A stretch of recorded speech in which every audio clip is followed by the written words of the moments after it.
আমরা কোরআনে কারীম থেকে যে আয়াতগুলো পড়লাম, এই আয়াতের তাফসীর করার জন্য এবার প্রবেশ করছি সূরা লোকমান। কোন সূরা? বলেন বলেন। হযরত লোকমান আলাইহিস সালাম একজন মানুষ, উনি নবী না, রাসূল না, একজন আল্লাহওয়ালা মানুষ। কিন্তু পৃথিবীতে আল্লাহ তার এত সম্মান দিয়েছে, তার সন্তানকে কিছু কথা বলেছিলেন তিনি। আজ হয়তো আমাদের নাম কোরআনে হাদিসে উঠবে না, আমরা যদি লোকমানের মতো কিছু কাজ দুনিয়ায় করে যেতে পারি, 100 বছর পর হয়তো আল্লাহ আমাদেরকে চিরন্তন করে দেবে। আমরা ওই রকম কিছু কাজ দুনিয়ায় করতে চাই না। 3 জন কালো মানুষের নাম পেয়েছি পৃথিবীতে, খুব কালো ছিল তারা, কিন্তু আল্লাহর দরবারে সবচাইতে বেশি সম্মান ছিল তাদের। তার ভেতরে লোকমান একজন। 2 নম্বরে হযরতে বেলাল, 3 নম্বরে হযরত ওমরের একজন খাদেম ছিল, সেই লোকটা মাহাজা রাদিয়াল্লাহু তাআলা আনহা। এই 3 জনের সম্মান আল্লাহর কাছে এত বেশি, এত চেহারা ছিল এত কালো, হাড়ির তলা যেরকম এরকম, নাক ছিল থেবড়া, বোবা বসা,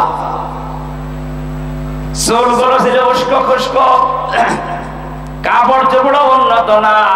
এই যে পরিচয় যে চেহারা সা দিলাম, একবার দেখলে আর একবার দেখতে মন চাইবে।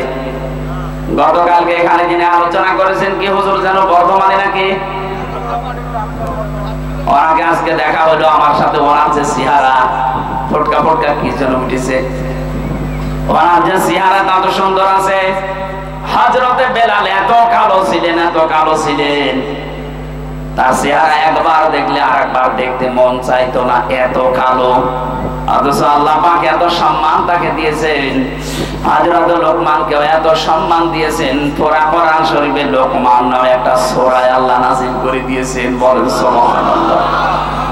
দেখেন তো তিনি কি বলছিলেন তার সন্তানকে, ওয়ালাকাদ আতাইনা লোকমানাল হিকমাতা আনিশকুর লিল্লাহ ওয়ামাইয়াশকুর ফাইন্নামা ইয়াশকুরু লিনাফসি ওয়ামান কাফারা ফাইন্নাল্লাহা গানিয়্যুন হামিদ। বলেন আল্লাহু আকবার।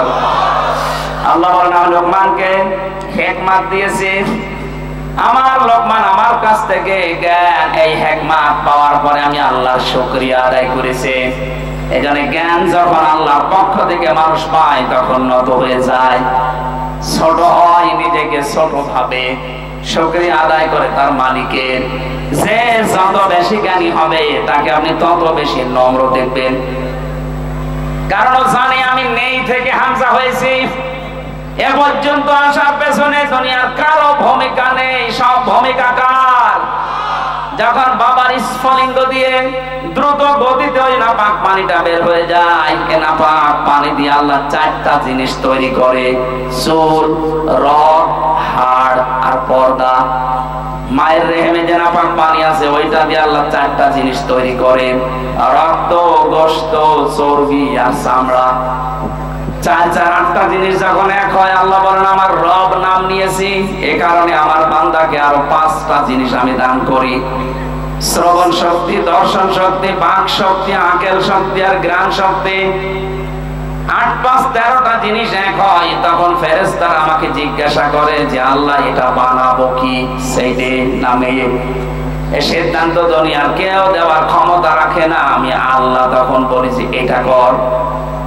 6 মাসের ভেতরে যখন বডি স্ট্রাকচার তৈরি হয়ে যায়, ওয়াল্লাযী ইউসাউবিরুকুম ফিল আরহামি কাইফা ইয়াশা, তিনি সে আল্লাহ যিনি মায়ের পেটের ভেতরে তোমাদের আকৃতি তৈরি করেন। বডি স্ট্রাকচার বানিয়েছে ফেরেশতাদের মাধ্যমে, আর আকারটা বানিয়েছে আল্লাহ নিজে। জোরে বলেন সুবহানাল্লাহ। আকৃতি তৈরি করার পরে 6 মাস সর্বনিম্ন, 6 মাসের আগে আপনার সন্তান হলে বুঝবেন এটা অবৈধ সন্তান। 6 মাসের পরে কারো 10 মাস 10 দিন পর্যন্ত যায়, কারো 8 মাস, 8.5 মাস, 9 মাস, 9.5 মাস, এইভাবে 10 মাস 10 দিনের ভেতরে আল্লাহ ওই কইটাকে বের করে নিয়ে আসেন। আল্লাহু আখরাজাকুম মিন বুতুনি উম্মাহাতিকুম লা তা'লামুনা শাইআ। আল্লাহ বলেন বাচ্চারা করে আস্তে করে পেট থেকে বের করে নিয়ে আসি, এমন অবস্থায় আনলাম যখন তুই কিছুই জানতি না। এখান থেকে আস্তে আস্তে তোকে আমি কথা বলা শেখালাম। এই যে খালাকাল ইনসান আল্লামাহুল বায়ান, মানুষকে আমি বানিয়েছি আর কথা বলা শিখিয়েছি। বিজ্ঞান এখন এই আল্লামাহুল বায়ান নিয়ে গবেষণা চালিয়েছে যে মানুষ কথা বলে কি করে। দেখি এই কয়েক ইঞ্চি জায়গা, এখানে 27টা ধাক্কা তৈরি হওয়ার পরে একটা কথা তৈরি হয়। এতটুকু জায়গার ভেতরে 27টা স্তর আছে। 27টা স্তর পার করার পরে ধাক্কা লাগতে লাগতে একটা কথা তৈরি হয়। এটা দুনিয়ার কোন মানুষ আমাদেরকে দেয়নি, এটা দিয়েছে শুধুমাত্র কে? আরো জোরে বলেন কে?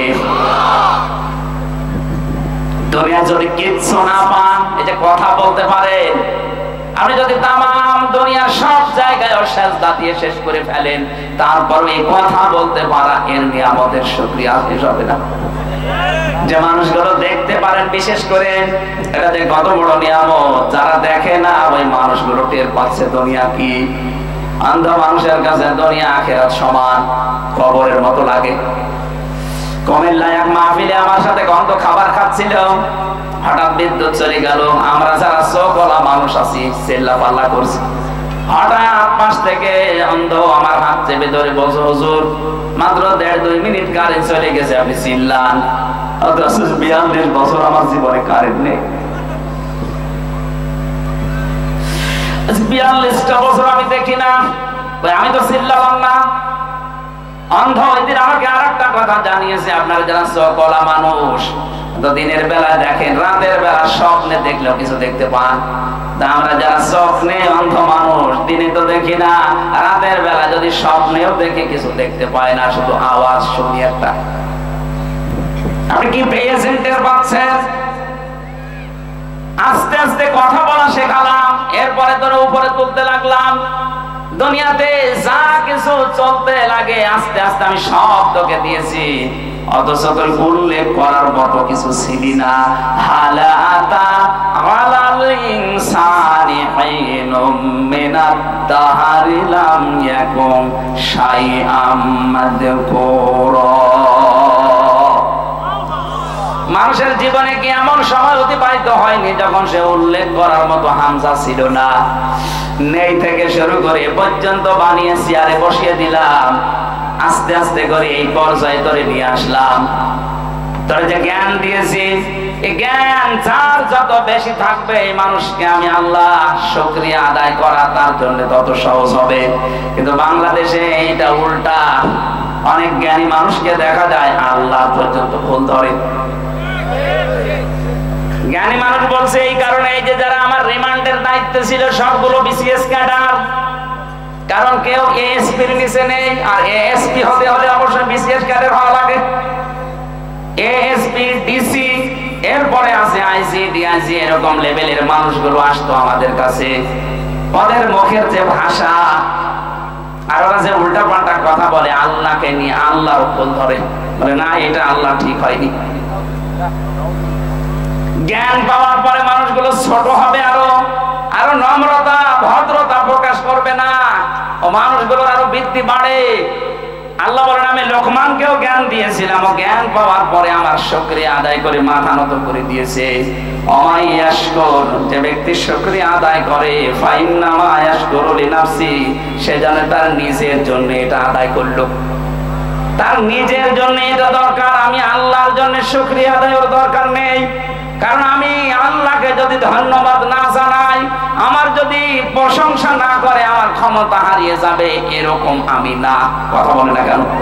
আমরা যদি আল্লাহকে ধন্যবাদ না দেই, শুকরিয়া না জানাই, ওনার ইবাদত বন্দেগী বাদ দিয়ে দেই, উনি গত বছর সামনে বছর থেকে ক্ষমতা হারিয়ে ফেলবে।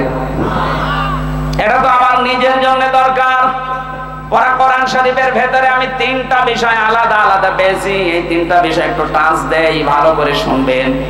কোরআনে কারিমে যেখানে আল্লাহ তার ইতাআতের কথা, আনুগত্যের কথা জানিয়েছেন, সঙ্গে সঙ্গে আনুগত্যের নাম দিয়েছেন রাসূলুল্লাহ। আল্লাহ পাক বলেন আতিউল্লাহ ওয়া আতিউর রাসূল। যে ব্যক্তি আল্লাহর আনুগত্য করে সে যেন রাসূলের আনুগত্য করে। তাফসিরে মাজহারিতে মুফাসসির লিখেছেন আল্লাহর আনুগত্য করে কিন্তু রাসূলকে মানে না, ও যেন আল্লাহকেও মানে না। এজন্য আপনি আল্লাহকে মানতে হলে রাসূলুল্লাহকে মাস্ট বি মানাই লাগবে। আজ বাংলাদেশে এই রোগটা দিন দিন বাড়ছে, 5 আগস্টের পর থেকে আরো বেড়ে গেছে। একটু সূত্র বলে দেখেন তো মেলে কিনা, নাকি এই আয়াত বাদ দিয়ে দেব? এটা দরকার আছে। ফেরাউন যেই দিন ডুবে যাচ্ছিল ওই দিন কিন্তু বলেছিল আন্নাহু লা ইলাহা ইল্লাল্লাযী আমানাত বিহি বানু ইসরাঈল ওয়া আনা মিনাল মুসলিমিন। আমি ঈমান আনলাম ওই আল্লাহর উপরে, বনি ইসরাঈলরা যার উপরে ঈমান এনেছে আমি তো মুসলমান।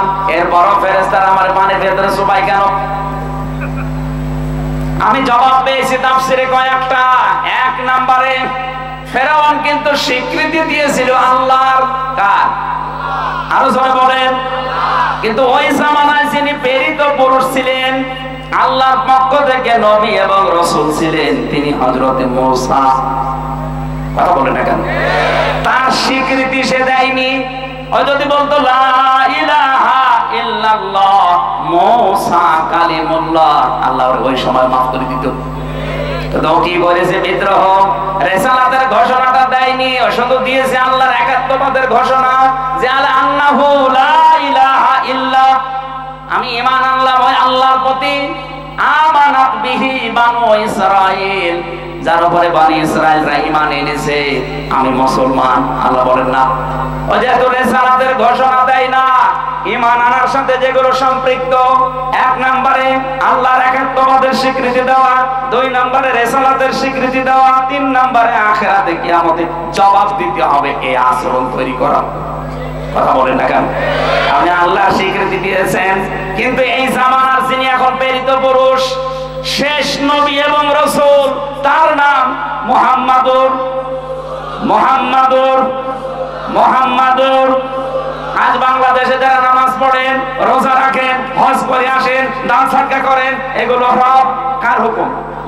আরো জোরে বলেন। এগুলো করে অনেকে মনে করছেন তো নামাজ পড়ি, রোজা রাখি, হজ করে আসি, আমি দান সাদকা করি। কিন্তু রিসালাতের ঘোষণা দেওয়ার সময় যদি বলা হয় বিশ্ব নবী 23 বছরের জীবনে, নবুয়তের জিন্দেগিতে 13 বছর মার খেয়েছেন, 10 বছর রাষ্ট্রপ্রধান ছিলেন, তখন বলে হুজুর এটা রাজনীতি। কথা বলে না কেন? আপনি আল্লাহর কথা মানবেন, কিন্তু তার প্রেরিত পুরুষ, তার পাঠানো নবী এবং রাসূলকে আপনি ফেরাউনের মতো মানবেন না। আপনার মরণ হবে নামাজ পড়ার পরও ফেরাউনের মতো। এজন্য আল্লাহর ইতাআত যারা করে, সঙ্গে সঙ্গে আল্লাহ রাসূলের নাম দিয়েছেন, একজনকে মানে আর একজনকে মানে না, সেজন্য 2 জনকে মানে না। যেখানে পড়া কোরআন শরীফের ভেতরে আপনি শুকরিয়া আদায়ের কথা পাবেন, সেখানেই দেখবেন আল্লাহর পরে মা বাবার নাম, আনিশকুরলি ওয়ালি ওয়ালিদাইকা, আল্লাহর শুকরিয়া আদায় করো, সঙ্গে সঙ্গে মা বাবার। কেন? কারণ তোমাকে দুনিয়ার মুখ দেখা দেখে আল্লাহর পরে সবচেয়ে বেশি কষ্ট স্বীকার করেছে তোমার মা আর বাবা। বিজ্ঞান এখন জানিয়েছে একটা সন্তান দুনিয়াতে নরমাল ডেলিভারি করার সময় মেয়ে লোকের 57 ইউনিট কষ্ট সহ্য করা লাগে, অথচ আমরা যারা পুরুষ মানুষ সর্বোচ্চ 47 ইউনিট কষ্ট যদি আমাদের শরীরে দেওয়া হয়, 45 থেকে 47, 45টার কথায় বেশি পেয়েছে। 45 ইউনিট কষ্ট আমরা যদি পাই, সঙ্গে সঙ্গে আমরা মারা যাব। অথচ মা আমাকে দুনিয়ার মুখ দেখাতে তিনি 57 ইউনিট কষ্ট সহ্য করেছে। এই জন্য তো মা বাবার এত দাম। আপনি মা বাবার জন্য শুকরিয়া আদায় করা মানে তাদের পেছনে খরচ করা, তাদের কথা মতো চলা যদি বৈধ হয়, তাদের খেদমত করা, তাদের পাশে থাকা। আল্লাহর শুকরিয়া আপনি আদায় করছেন, সুবহানাল্লাহ, আলহামদুলিল্লাহ, যেখানে যার বিধান মানেন, কিন্তু মা বাবার সাথে সম্পর্ক ভালো না, আপনি যেন আল্লাহকেও মানেন না। 3 নম্বরে কোরআনে যেখানেই আছে নামাজ, সঙ্গে সঙ্গে আল্লাহ দিয়েছেন যাকাত। রব্বুল আলামিন বলেন আকিমুস সালাতা ওয়া আতুজ যাকাত, নামাজ কায়েম করো, সঙ্গে সঙ্গে যাকাত আদায় করো। এখানে বহু মুসলমান আমরা আছি, নামাজ পড়তে বলবেন 5 ওয়াক্তের জায়গাও তাহাজ্জুদ মেরে 6 ওয়াক্ত পড়বে। যাকাত দিতে বললে মনে হয় যে জরিমানা, আপনার নামাজ হবে না।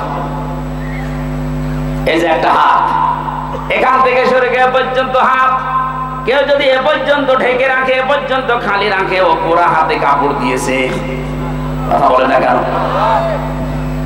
আপনাকে এই দুনিয়ার ময়দানে দেখাতে হবে ফাসাল্লি লিরাব্বিকা ওয়ানহার। আপনি নামাজ পড়ছেন আল্লাহর জন্য, কুরবানি ত্যাগ তিতিক্ষা কষ্ট সহ্য করছেন ওই আল্লাহর জন্য।